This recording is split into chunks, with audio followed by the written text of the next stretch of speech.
2학년 2학기 때 내신을 잘 받아야 한다는 부담감 때문에 시험을 볼 때 지나치게 많이 떨었었던 경험이 있었는데 그게 수학 과목에 있어서 가장 컸습니다. 떠느라고 시험 때 실수도 많이 하고 그래서 등급도 비교적 잘 나오지 않았었습니다. 근데 선생님께서는 제가 점수가 많이 떨어진 걸 아셨는데도 절대 부담 주지 않으시고 그다음에 그 다음 시험을 잘 준비할 수 있는 분위기를 만들어 주셔서 그게 가장 많이 도움이 됐습니다. 그래서 결국에 오히려 3학년이 돼서는 그 부담을 더 덜고 그래서 성적을 다시 원래대로 회복할 수 있었습니다. 모르는 문제가 있을 때 스스럼 없이 다 여쭤볼 수 있는 그런 분위기를 만들어 주셔서 부족한 부분을 잘 채울 수 있었습니다. 특별한 비결이라고 하면 딱히 생각나는 건 없지만 굳이 꼽자면 성실성이었던 것 같습니다. 한 달 단위로 촘촘하게 계획을 짜는 편은 아니지만 그날 하자고 계획했던 일은 미루지 않고 다 하겠다고 마음먹었기 때문에 가장 큰 도움이 되었습니다. 수학이라는 과목 자체가 내신과 모의고사 사이의 차이가 가장 적다고 생각했는데 내신 기간이든 아니든 개념 정리에 있어서 가장 꼼꼼하게 잡아주셨던 점이 도움이 많이 됐습니다.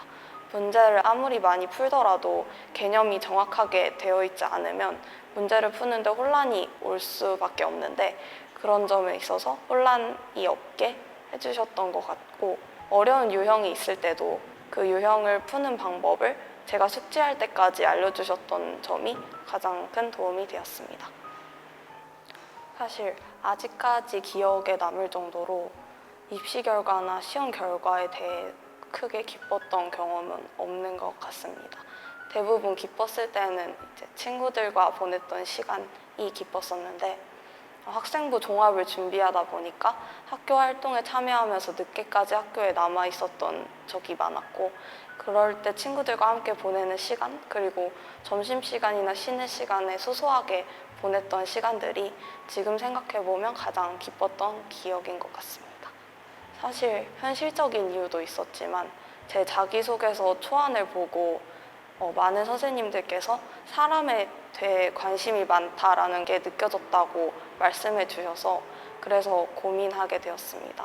학과 결정이 많이 늦은 편이긴 했지만 인문 계열로 통틀어서 뽑는 거라서 부담도 덜 했고 나중에 3학년 때 와서 알아보니까 언어학과에 관심이 생겨서 그쪽으로 전공을 진입하고자 지원하게 되었습니다.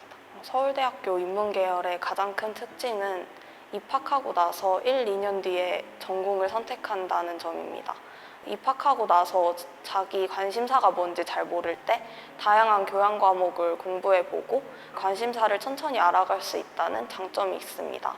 또 인문계열이라고 하면 미래의 현실적인 문제들을 많이 걱정하는데 인문대학에서는 복수전공, 부전공, 심화전공, 연합전공 중에 하나를 선택하는 게 필수이기 때문에 현실적인 문제들은 나중에 걱정하더라도 와서 열심히 하면 그런 경쟁력을 갖출 수 있다고 생각합니다. 수시로 가게 될지 정시로 가게 될지 그리고 수시라면 어떤 전형을 쓰게 될지는 끝까지 모르는 일인 만큼 모든 것을 준비하는 것에 있어서 시간이 부족한 건 당연하다고 생각합니다. 그래서 내신과 모의고사든 교과와 비교과든 그런 자신이 할 수 있는 범위 내에서 적절한 선을 찾아서 해내는 것이 중요하다고 그거에 초점을 맞춰야 한다고 조언하고 싶습니다. 여러 비교과 활동들에 참여하면서 모든 활동들에 최선을 다하는 것은 현실적으로 힘들지만 자기한테 중요한 활동들이라면 시간을 과감하게 투자할 줄 알아야 한다고도 말하고 싶습니다. 해야 하는 일들의 우선순위를 매겨서 그 중요도에 따라서 시간과 노력을 분배한다면 바쁜 학교 생활에 큰 도움이 될 거라고 생각합니다. 지치지 말고 힘내고 항상 응원할게. 고생하셨습니다.